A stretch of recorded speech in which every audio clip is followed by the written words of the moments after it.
Good evening and welcome to Italian Impact Weekly. I am your host, Steve Stefano Mancini, and I would like to thank you again for joining me this week in this quasi-weekly podcast, as I like to humorously state. However, I've given up on weekly, but ironically enough, it's been weekly lately. I'm trying to take a break, and I just can't seem to get a break. So I want to thank you for joining, and I want to thank my listeners from literally all over the world. We can actually see where folks are downloading from, and it is just crazy to see all of the folks from various countries that are tuning in. I am absolutely humbled by that, and I appreciate you very much. And also, I want to thank, as usual, our sponsors. And like always, I like to give a big shout out to Tom at Greater Pittsburgh Travel, Nick at Palucci Plumbing, Chris at the Knights of Columbus, who is our local financial rep, and all of the other sponsors that we've had over the last year that have made the show possible. Having said all of that good news and administrivia and gotten that all out of the way, I would like to welcome a very special guest who I've known for a little while now, and I think even more interesting is how I know some of his family members even longer than him, even though I don't see his family members anymore. But I've got a fun guest today. It goes back to the old neighborhood. Michael Muto, who is the Director of Information Security and an adjunct professor at Duquesne University. But most importantly, like I said, he's a local guy here at Pittsburgh, and we're going to talk all things Italian. Michael, welcome to the show. Thanks, Steve. It's an honor to be on your show. I've been waiting, and we finally got the opportunity to do it. You and my dozens of fans from all over the world, I'd like to thank you all very much. I think they tune into the wrong station, but they say, puts me to sleep, so they keep listening. So I appreciate that. Michael, thanks again, though. You and I keep bumping into each other at a lot of conferences and events, especially the local ones. And like me, you and I have a very similar background in cyber world. But even more similar is where we come from. This is important. I'm not going to give it away. Tell us where you come from, and then we're going to talk Little Italy in Pittsburgh. Yeah, so I'm originally from Bloomfield. Pittsburgh's Little Italy.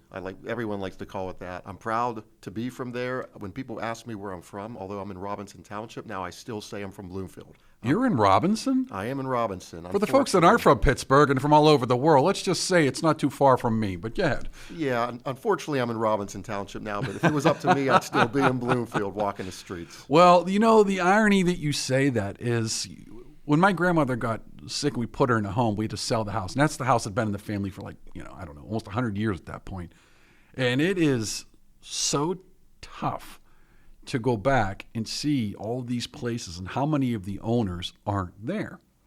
And, you can probably imagine. Now, does your family still own anything in there? No. Unfortunately, my family moved out, like my mother and father moved out to the Allison Park area, my brother and sister in Shaler. So they have moved out of Bloomfield. So everybody's sold? So everyone sold. Did they sell for ridiculously high? Oh. So they sold before. We sold right before Children's Hospital came around. Oh, so about 10 or so years. Yeah. So actually, my mom and dad's been out for like 20 years in Shaler. So they sold and didn't make the money they could have now because the houses are selling. Like my brother's house next door sold for like $300,000, but back then they paid like $20,000. I was going to say, for people that are listening, you're probably thinking, what are you guys talking about? What we're talking about is the standard northeastern Rust Belt city that, was blue collar at one time, but now, I'm not going to say they're gentrified, but I think what it is people are starting to like living in the city again. And I totally get it because, and I just had a conversation with somebody not too long ago, and they said, we were sold this idea that we all needed to move out to the suburbs. And I think the problem with the suburbs is,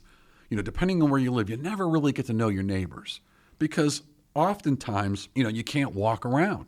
You can't walk up the street to the store. You can't walk to, church, or you can't walk a block over to visit your neighbor. You got to drive everywhere. Country roads, especially around this area, hilly roads, you're not walking. So maybe you know your immediate neighbors, but you probably don't know a lot of people outside the neighborhood. Would you agree with that? Yeah, that's exactly correct. And I tell my kids, my son's 18, my daughter's 14, and I tell them that's one thing I regret is them not being able to live in Bloomfield in the days that we did because we ran the streets all day and night. It was safe. We have the same friends. We would hop in people's houses. You just walk in. Doors were unlocked. Now it's a lot different, right? That's right. So I'd be down the Pittsburgh Recreation Center, Deansfield. I played sports all my life there, and it's changed a lot. Even when you go back to Little Italy days, right, which used to be all Italians there, and all the people cooking were all Italians, and all the food stands. Now you go up there and you can buy roofing and siding, and it's changed I've a said lot. that on different shows. It's like, what is Italian about? Listen, just because you've got a pizza shop or two. That's not Little Italy. And you know, when I had a conversation with somebody, another ex-Bloomfield guy, and he said, no, there's still a lot of Italian. Is it Little Italy? To me, it's changed a lot. I don't consider it like it used to be, especially with the Catholic churches Gone, being shut down. Basically, I mean that's unfortunate because now there's people in Bloomfield, the older generation, got to travel down into Lawrenceville to St. Padre Pio Church, and you know some people don't have access to cars and driving still. So, especially the older folks, the they're not folks. they're not bebopping around in a car. No. No. So they're just missing. They're missing. And that's unfortunate. So it has changed. I still go there to eat occasionally, and I lift weights in Bloomfield still, so I still go down there, and I still have my friends, but it has changed a bit. Well, it's funny you say that because I don't go there hardly at all because the places I would have gone to, they're all gone.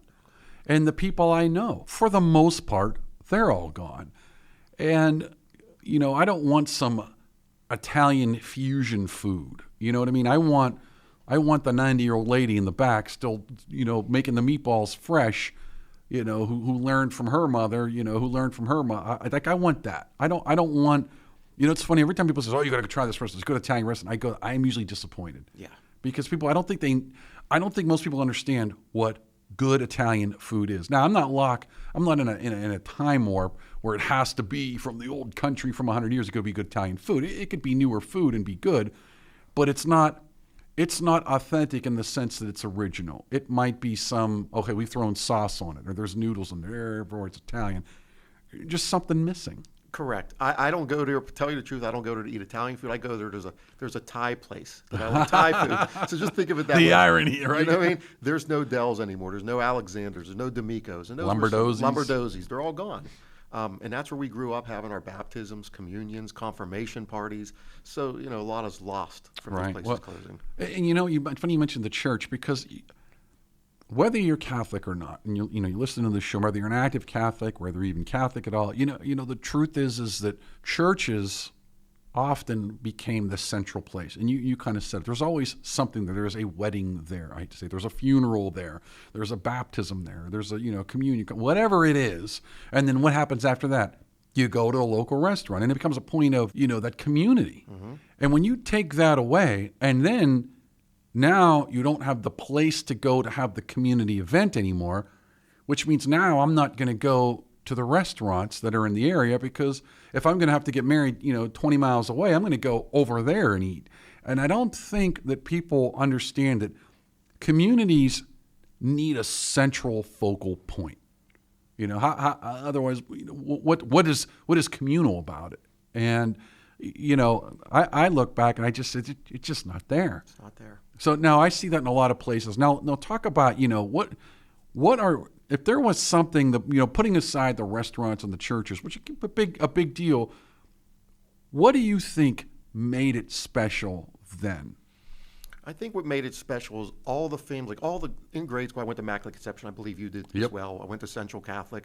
So when we went to Immaculate Conception, we have 15 guys that graduated. We all walked to Central, 2.4 miles or whatever. There was no busing. Thank you. I try to tell my kids that. They don't believe me. I walked to school. We walked to school. Snow. We went in there. We'd have fights on the way go. We'd have snowball fights. And it was just that camaraderie. Throwing it at the city buses is the best part. Throwing ice balls. Yeah. And when we would arrive to school, the Christian brothers would say, like, did you guys just cause some trouble? Because we come in soaking wet from the snow and stuff. But it was fun. We enjoyed it. If it was supposed to take a half hour, it took us an hour. And you don't see that anymore. Like my son does go to Central Catholic now, but he takes 2 buses in. So that's the difference, right? He has four to 7 people on his bus. He doesn't get that camaraderie.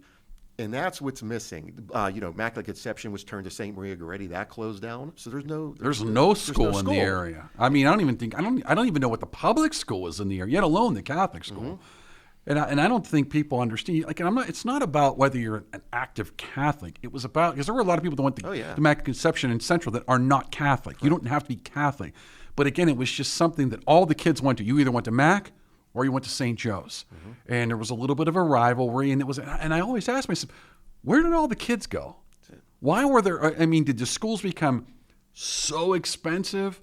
Did people really just completely stop having kids? I mean, what happened? Everybody's gone, everything is gone, and I just don't get it. Yeah, maybe it is a combination of, I mean, your Catholic schools are very pricey.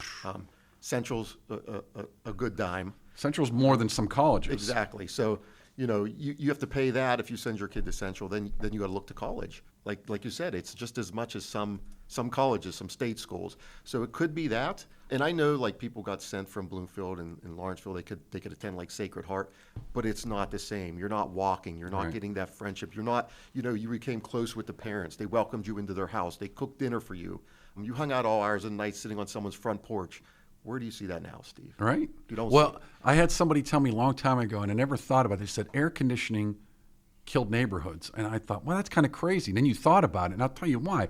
I never had air conditioning growing up. So when it's a hot summer day, you're not sitting in the house. You're going outside because it's too hot to sit in the house. You can turn all the fans on you want. Yeah. But I remember I would go home, and my grandma would have all the blinds shut, and the fan would be running, trying to keep the house cool.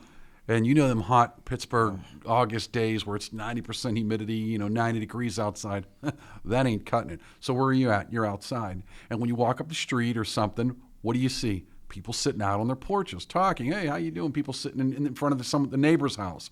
You're right. You just don't see that anymore. Yeah, and I don't do that in my plan where I live now. Back in the Bloomfield days, we go down the street, sit out there all night with the older people, talk.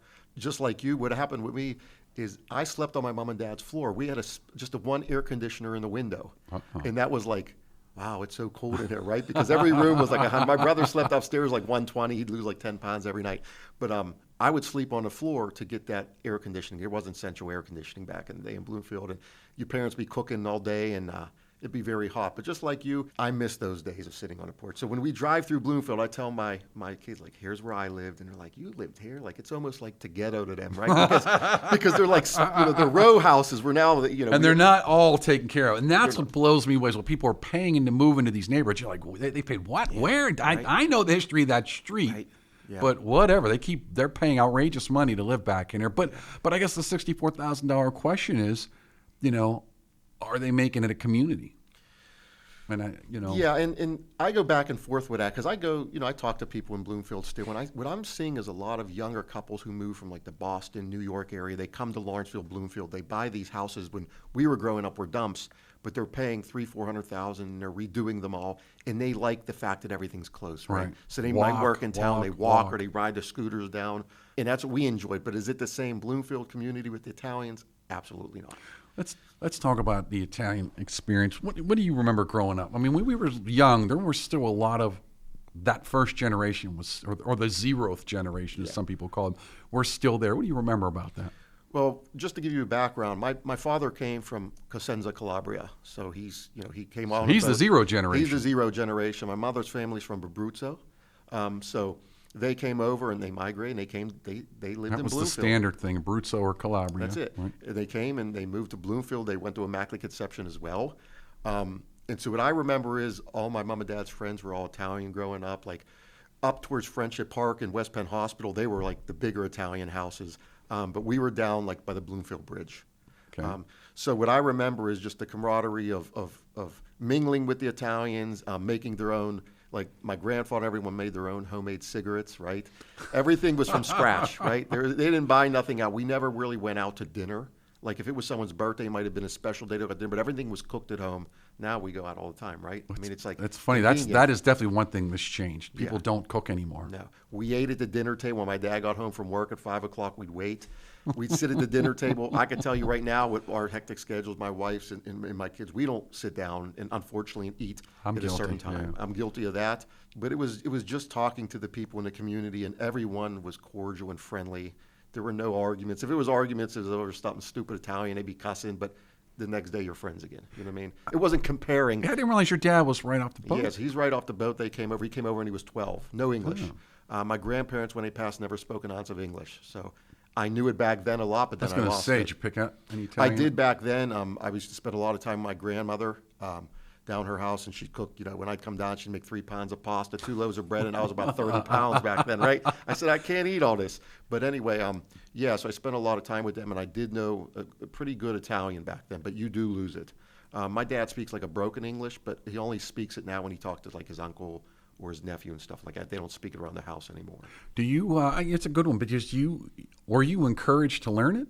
I was, because you either understood it or you didn't. You either learned it so you can grasp it, or you can't communicate with them and understand what my grandmother then was talking. But unless it was food, that's all I would understand at first. Manja. I spent. You know what I mean?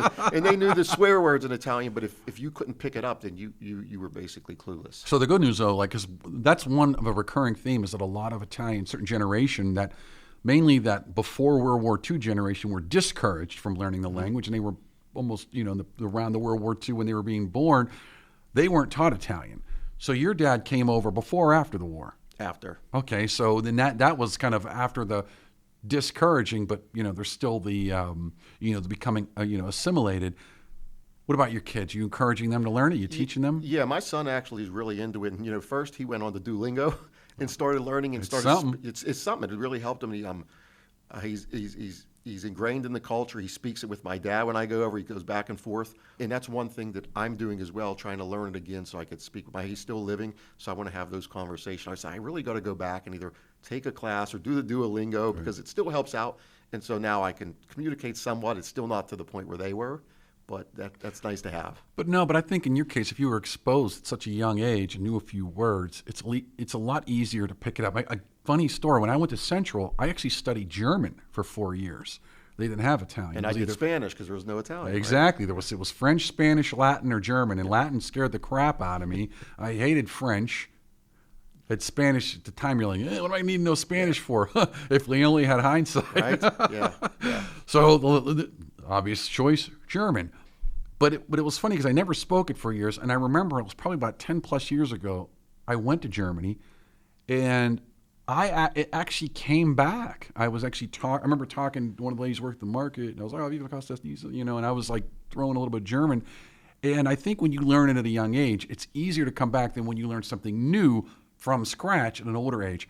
I did not learn Italian young, but my neighbors on both sides of me were right off the boat immigrants. So I remember things, you can remember a word, you can remember the broken accent. And I think that made it easier for me to learn it later, but I definitely wish I had studied it younger. But again, hindsight, youth is wasted on the young, and hindsight is always 20/20. Me too. But you said you're still, are you practicing kind of formal? You just go to dad and say, come here, yeah, I mean, it's me and my son speak at home. We mess around. We go down to Strip District. I go down to La Prima. We start talking a little bit of Italian. Go meet the old guys that are still I go meet all the good guys. Yeah, right. I'll go down there to, what they used to call the yards, the Strip District. I tell them, they used to call it the yards. We'll go down Pennsylvania Macaroni, and we start speaking it back and forth. And if I have Italian friends my age, we'll speak it when we go out. But it's all in fun. It's not like it'll be like some English, some Italian. Yeah, it's better than nothing, though. I like the idea of seeing more Italian Americans try and, recapture something. Yeah. What's funny is everybody else seems to want to, celebrate their culture, but I still don't get it. Italians talk about being proud to be Italian, but they do nothing about it. That's it. And I do think it starts with the language. Learn a little bit. That's it. You don't have to be super fluent, but some greetings, maybe some seasonal greetings, a little bit of hi, how are you? You find someone else that knows a little bit. Hey, how are you? Just a simple greeting is something. And then I think what happens then when the kids see that, they go, ooh, and a second language is always good for the brain. Yeah, and I'm guilty of I shouldn't be admitting this. I've never been to Italy yet.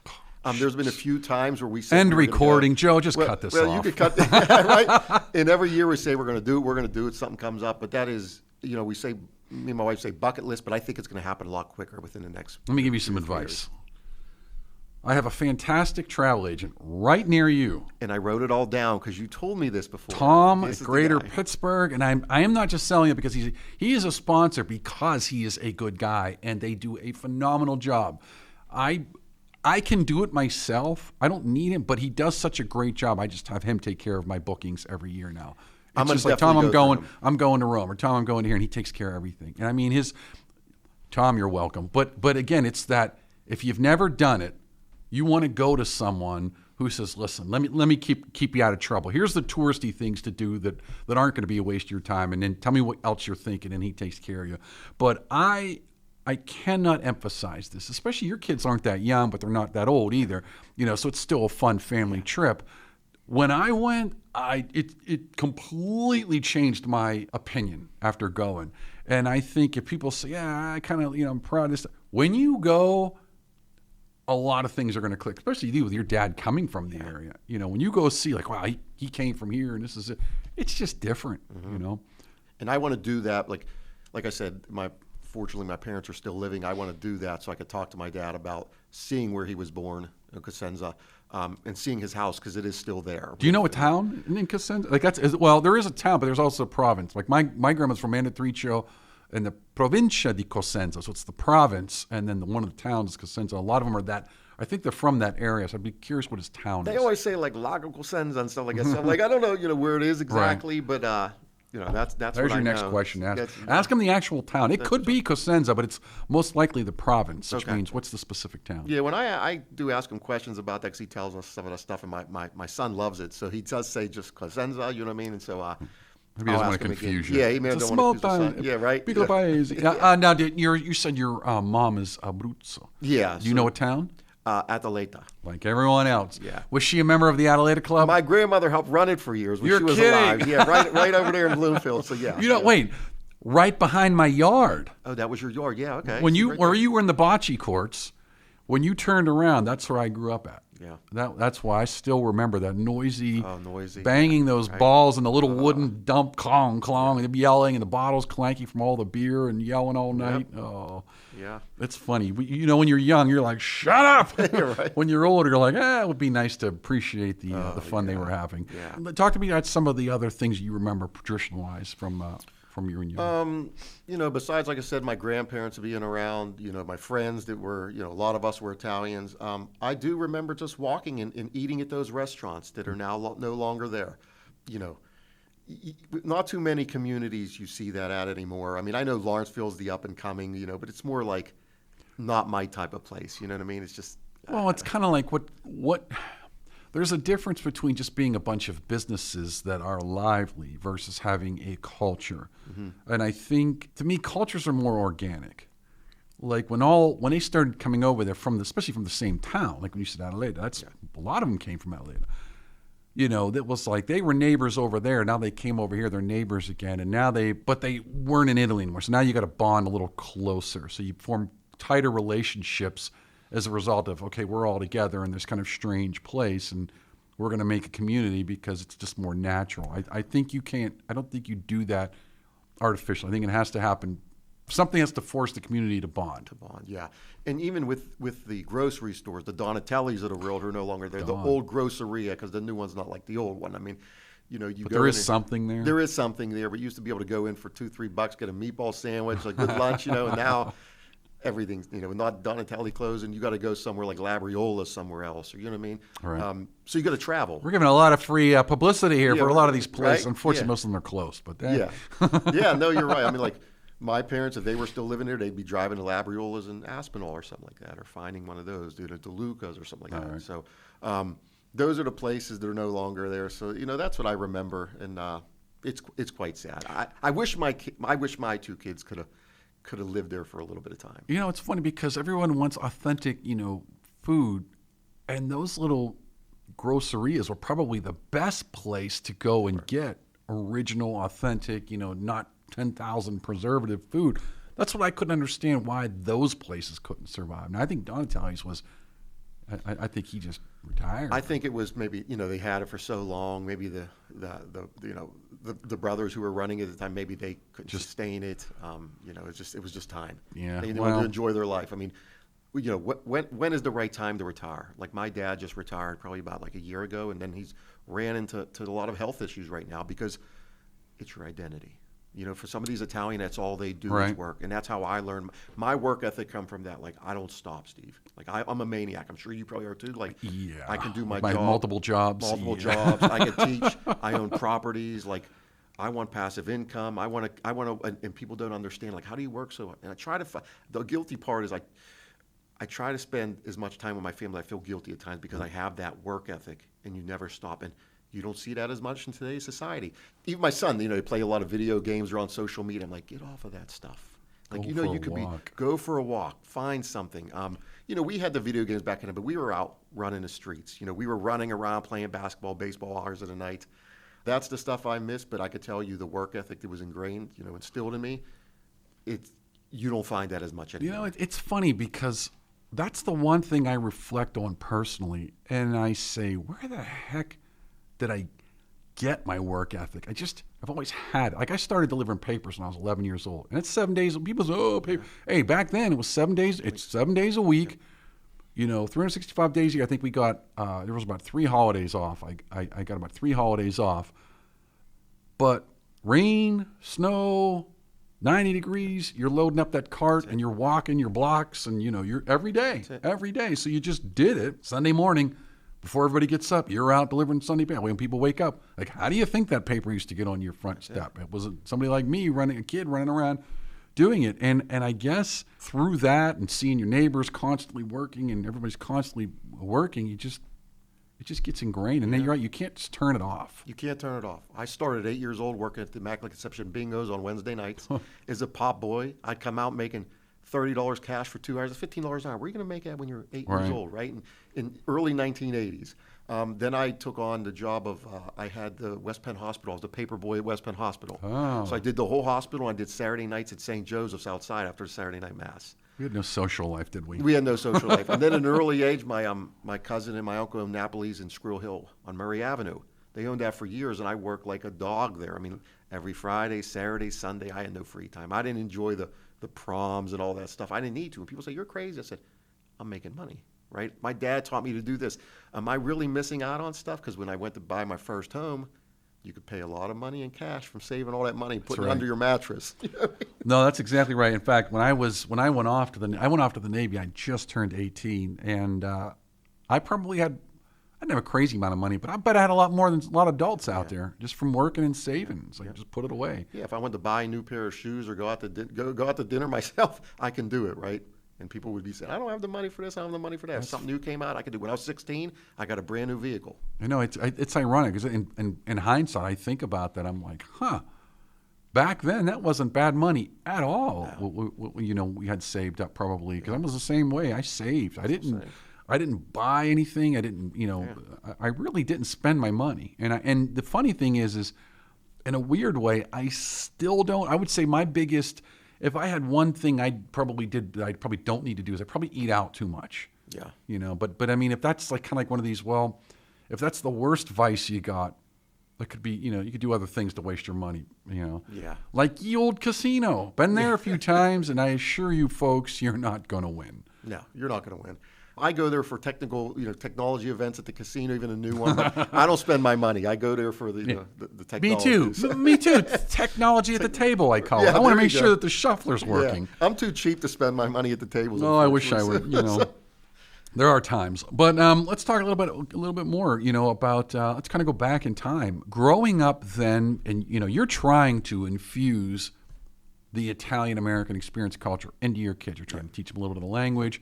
Are there any specific things that you said, I did this, and my kids, by gosh darn it, they're going to know this as well, specifically culturally related? Culturally related, yeah. My big thing is I tell my kids to respect everyone. In growing up, my mom and dad, they're very nice people, and they told me, my dad always says, make sure you're good to everybody. They're back with the Beloik. It'll come back to you, right? It'll haunt you if not. And so one thing I instill in them is to be cordial to everybody, especially, even at Central Catholic or anywhere you go, call your professors, because not a lot of do walk in the morning, say, right. Good morning, Mr. Professor. Because I know, teacher, when I see people do that with me, and I tell them they can call me anything, right? I'm not into. You can call me, yeah. You can call me anything, right? You can call me anything, but when people do that, it's that sign of respect, and unfortunately, you don't see that with the younger generation anymore. In the work ethic, especially, I tell my son, do whatever you can to make money. In terms of if there's a job you don't want to do, because now he works at the Market District Giant Eagle. And at first, he's like, "Oh, that's tough, Dad." I said, "Good."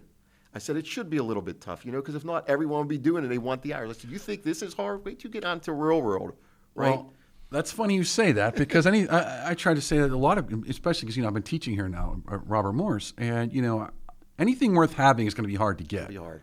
And any job, you say, well, that's hard. To your point, it's like, well, if it were easy, everyone would. They wouldn't have a problem hiring people. That's it. So, but it's funny because a lot of these people that are raising these kids, that's our generation. It's like, I know. what did they miss? I mean, I don't know about how their life was, but I couldn't imagine looking at some of these kids and thinking, man, if that was my kid, and my kids know when I say this, they wouldn't be doing that, and they're not doing certain things that I see. And I'm just flabbergasted. Like, you don't know. I don't want to hit the kid.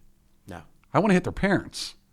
Because it's like, what were you thinking when you raised this kid to let him talk to people? I read a stat, and you'll appreciate this.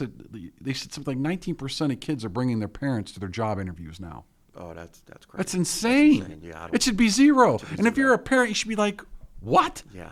What am I going to do your job for you too? It's nuts. I don't get it. I mean, we walked in I lived on Halley Street right near the Bloomfield Bridge, and if someone come out with their groceries, you went up and said, "Hello, Mr. or Mrs. Can I help you with your groceries?" And they walk you in, they'd give you a dime or a dollar. I mean, and you didn't expect that, but it was just that respect. And I was hit or miss on that. I feel like there were times when I was a good kid, and there were times where I was just a wild man. And, well, in Bloomfield, we had the good kids and the delinquents, right? That would cut the fences to go swimming at the recreation center in the nights, hop the fences. Or allegedly put a railroad tie on the railroad tracks below the hill.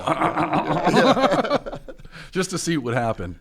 And allegedly, it sets an alarm off that brings a lot of police cars down there. But I'm just saying, allegedly. Yeah. I think the statute of limitations for some of these things have run out. Yeah, and I wasn't the perfect kid. I can tell. No one's perfect. I wasn't the perfect kid, but I was respectful. Well, that's all you can ask for. Yeah. And again, nowadays, I don't get it. But, I appreciate you coming on the show. It was kind of fun. Now, I think you said you wanted to ask me something, though. Yeah, so getting, we talked about the folks, we'll be right back after that. So, we're both in the cybersecurity field. I mean, to get away from some of the Italian stuff, I just wanted to know because, when I first met you, and I think you were at the NCFTA teaching a course at the time and stuff like that, and I thought you were an expert in a field. So I wanted to, and now you're going to say no, but how did you get into it? I mean, just a little bit about my background is I was in the health field, in the physical therapy world, okay? In the late 90s. I worked there, and then I got into this the .com era. I got into computers. I worked at a startup software company. Then I worked my way to a law firm. Then I'm at Duquesne University now. There was promotions that came along, but you had to work hard to do it. Like I seen everything from the bottom up, the help desk stuff, and going into that. There was no cybersecurity field back then. But we started one at Duquesne, and then I became an information security engineer. I wanted to know how you got into the field. Folks, we'll be right back after these. Actually, it's a good question. You know what? I'm going to back up, though. I think the biggest challenge right now is that a lot of people, and don't take this the wrong way, to me, cybersecurity is a buzzword. When we say the field cybersecurity, I always say, what do you mean by that? What am I securing? Well, you're securing cyber. What do you mean by cyber? And what you find is that there's a couple of facets to this whole thing. It's like the risk formula. Who are the threat actors? What are they targeting? Are you susceptible to whatever it is they're targeting? So they could be targeting everything from people all the way down to your technology, everything in between. So when you say the field cybersecurity, I think I would start first with, my first foray was actually like IT. Mm-hmm. My undergrad is computer science. I remember in the 80s with my Commodore 64 programming a lot of stuff and playing with computers. And I remember when the movie War Games came out. Because I'm going back. This is when I started. Yeah. I started on a Commodore 64 with a 300 baud modem writing war dialing programs because I saw it on the movie. And so I was doing a lot of just fiddling based on what I saw in that movie, logging into bulletin boards. But it was all the technology that was at the time, because computers had not permeated society, and the best you were going to do to communicate with people via computer was bulletin boards. When I went off to the military, my time in the Navy had nothing to do with IT. Other than maybe using one to put in maintenance codes, because I was an aircraft electrician for a lot of years. It wasn't, but I always had that affinity towards computers. So I was going to school at night and got my computer science degree. Computer science was a lot of theory, a lot of development, a lot of programming, and then theory, algorithms, discrete math, linear algebra, all this kind of theoretical stuff. It wasn't till I got into, quote, security, until then I became a communications officer in the Air Force. And then we were doing, what we called security back then was, you're talking the early 2000s, so this is right after Y2K, which, funny enough, I actually got out of the Navy in 1999 and was a Y2K developer. Oh, wow. I worked for a programming company. We were actually porting code from non-Y2K compliance to Y2K compliance, so 2 to 4 digits. So when I went into the Air Force as a comm officer, what we called security at the time was the things like, configuring IDSs, configuring firewalls, setting up account management, and still wasn't focusing on things like hacking. Even though back in the 80s, I didn't know I don't want to say doing it, but kind of mucking in that career field because I was learning things on bulletin boards. Nothing elaborate. I was still young, brain still developing, still wasn't getting a lot of it, but you're doing stuff. When I went and started teaching for the National Defense University, it was the first time, this is back in 2007, that was the first time I actually started to use tools. Things like Nmap, ZenMap, Loftcrack. These should sound familiar to folks because here's the irony. We still use them. Yep. Netcrack has been around, that line, the Swiss Army knife. I could still tell you what the user's manual is. This is 2007, 2008 timeframe. Then I started using tools like, Retina, it was a network map. It wasn't Nmap, but it was like a DoD type tool for scanning a network looking for vulnerabilities. At the time, think of the time from here. You're talking 2007, 2008. After having mucked around for a few years as a comm officer, at the time, computers were, if you think about it, still not quite where they are today. For example, in the 1990s, you started to roll out, you had cell phones in the 80s, but they were nothing like they are today. In a car, you had the antenna. So now in the 90s, you finally started to have things like what? Like graphic user interface for this thing called a browser, remember Netscape Navigator, and you could actually go to a site, you would get your AOL disk. That was in my opinion, that was the start of the modern security because you now enabled more people that weren't experts access. And once you did that, everyone went, whoa, this is neat. And then everything just sort of switched from there because when did the .com bubble start happening? Late 90s. Late 90s, yeah. So now you start having these companies go, whoa, because nobody knew what it was. When you really think about it, the internet, the modern internet is maybe 30 years old. I think it's the modern internet came in the mid-90s when you started to have the commonplace. Remember, you get those little 3.5-inch discs with AOL on it. Yeah. That was the modern internet. Yep. First phase 1.0. But I think because of the commonality that now everyone could go home to this big old monitor and this old computer, this 386, this 46, put this little drive in, get to an AOL site and look at the stock market, look at the weather, read a couple of news stories, and then I can get on this chat thing, instant message, and start talking with people. I was doing it back then. Yeah. But when you get into field, but I don't know that there is a field per se because it wasn't then till you started to see the advent of things like worms and viruses that took advantage of now this new GUI software because now everybody was using it. Morris Worm was kind of, an anomaly at the time. But if you think about it, there wasn't much of an internet. But now when you started having all these I love you viruses that would, get into your email and start sending out emails, nobody was prepared for this because nobody was thinking like this. So my true foray into the modern security happened late 2007, 8, 9, when I started to actually see these. Now I was seeing the tools that the bad guys were using, like back orifice. Yeah. That I heard of it, but never said, whoa, this is crazy. They can install this really easy. So for me, it was kind of just a natural progression because by coincidence, then after I retired from the military in 2010, I just happened to be teaching some control systems classes at National Defense University. And what were we teaching? How to do simple replay attacks. Mm-hmm. I would capture the traffic on the network. It was unencrypted. A lot of the ICS traffic was unencrypted. It still is. And then we would just replay it. And in ours, we had this laboratory with a little, we actually had a real PLC and it would control a little railroad bridge. And we would do a replay attack and just keep replaying the packets and it would open and close the bridge. It's real world. I went to work for DHS and now all of a sudden, now I'm in there. Now you're seeing it. You're hearing about all the vulnerabilities that are out there. But the field's just not that old, in my opinion. It's just not. I mean, the modern field, and then after, especially after Stuxnet, everyone's like, oh, this is it, game on. And what happened? All the black hat conferences started having demonstrations on control systems attacks. And for me, I am just fortunate enough to have been at the right place to have the history of this kind of natural progression of stuff. And so, I don't consider myself an expert so much because I can't tell you all about all the viruses, how everything works. Yeah. But where I do feel like I bring something is like I was on that path while things were happening. And sometimes I didn't even realize it at the time. I didn't understand what I was seeing.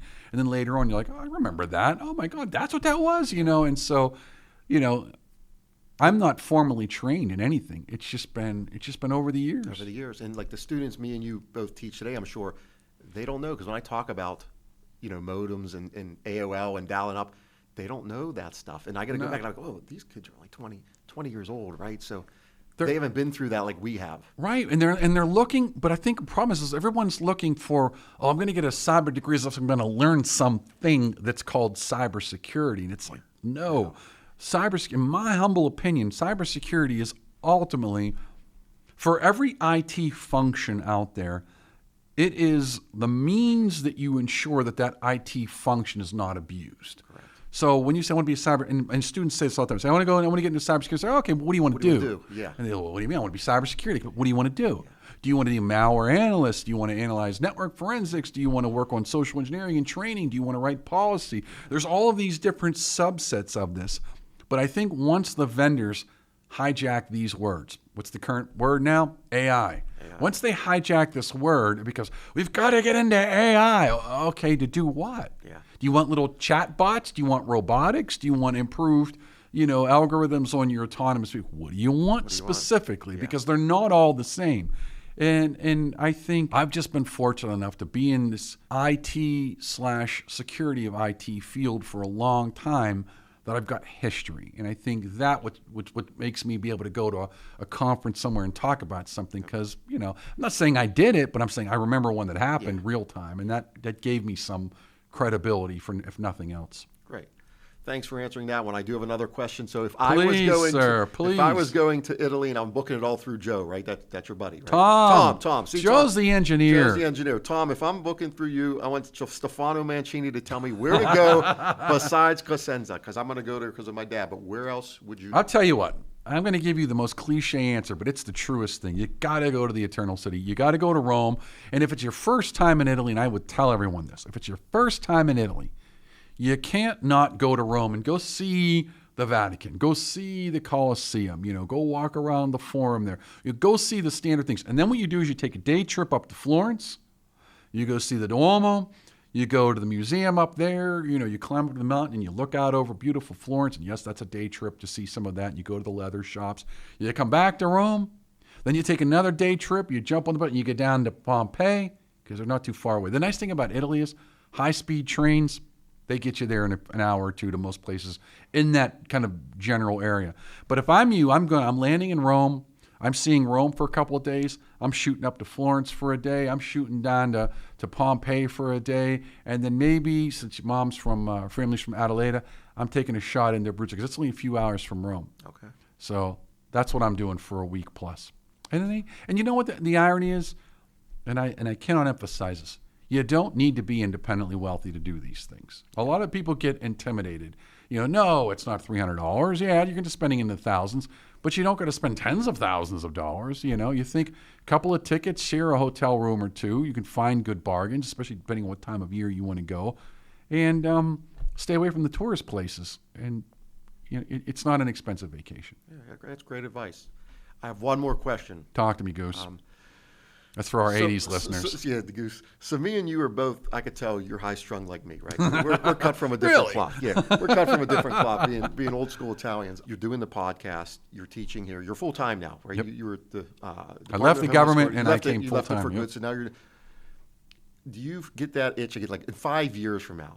Do you see yourself doing this? Let me put it this way. That is a great question, because this is not the only thing I have. And I hope so. I hope I don't get that too much of an itch that pushes me to another possible career, because what I like about this is I have flexibility to do other things.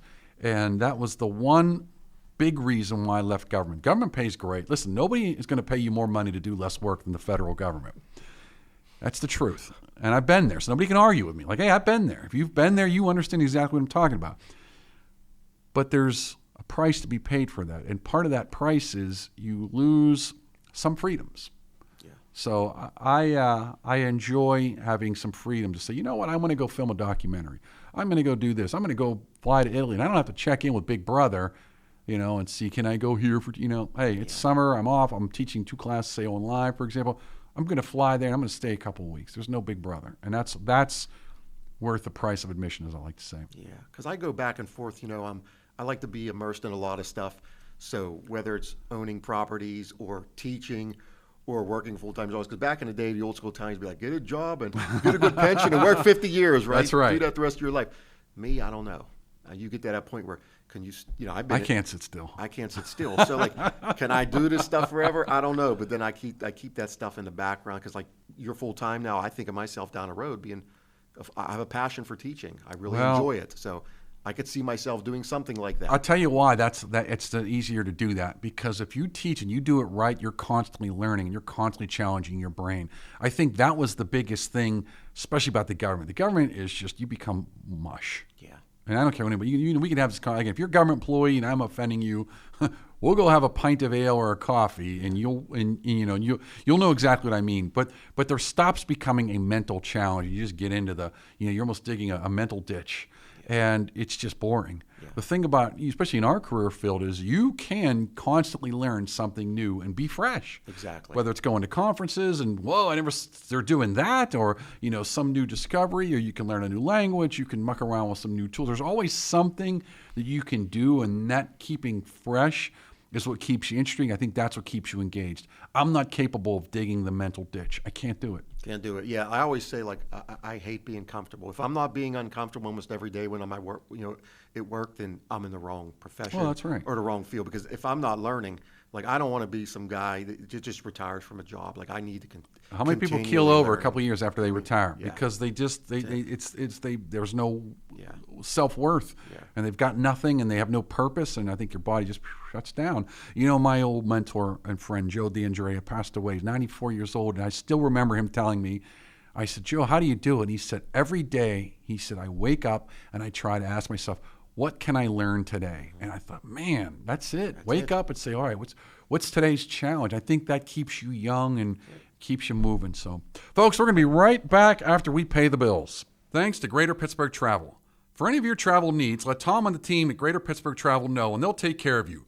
For more information, call 412-331-2244 or visit their website at www.greaterpittsburghtravel.com. For all of your plumbing needs, be sure to try Palucci Plumbing. Nick and the team have decades of experience and will get you back up and running. For more information, call Palucci Plumbing at 412-782-5050. And we want to thank the Calabria Club of Pittsburgh. If you're interested in learning more, you can find their contact information on Facebook at Calabria Club of Pittsburgh. Again, thanks Domenica and the team at the Calabria Club of Pittsburgh for your support. And we want to thank La Scuola d'Italia Galileo Galilei, the only nonprofit school in Pittsburgh endorsed by the Italian Consulate. If you're interested in learning Italian or have your children being immersed in the Italian culture and language, be sure to give them a call at 412-404-7070. And that's La Scuola d'Italia Galileo Galilei. We'd also like to thank Chris Gonzalez from the Knights of Columbus. If you have any questions about joining the Knights of Columbus, reach out to Chris Gonzalez at 412-605-9074. All right, we're back. And Michael, again, I want to thank you very much for your time today. It was fun. We got to get together, do a little tour. We'll be there for the old Italian days. Also, I'm glad that Bloomfield still does the Columbus Day Parade. It does. A lot of places are getting rid of that for the wrong reasons. Yep. And I'm glad to see that there's one tradition that they're keeping. Again, I've been to Italian days. I'm not impressed. It's nice to do that because there is some goodness, and I can see some folks I haven't seen very often, and so you can keep a few memories alive. Appreciate the bocce tournament. And there's definitely some good food down there. But to your point, beef jerky, weed, gutter repair, windows. We gotta bring it back, Steve. We gotta bring it back. You know what? This year we're gonna make it a mission. It's only for Italian foods. If everyone's listening out there, I'm telling you, just But you know what? It's wherever money makes the ultimate vote. Oh, That's right. Talks, so all right, folks. Listen, I want to thank you again for tuning in and joining me. Again, I want to thank my listeners from all over the world, and obviously I want to thank my Italian listeners. As I say, I miei ascoltatori in Italia. Grazie mille per tutto. And thank you again, folks. And we will most likely see you in a week, whether you like it or not. Again, appreciate you tuning in. And as always, have a wonderful week and God bless.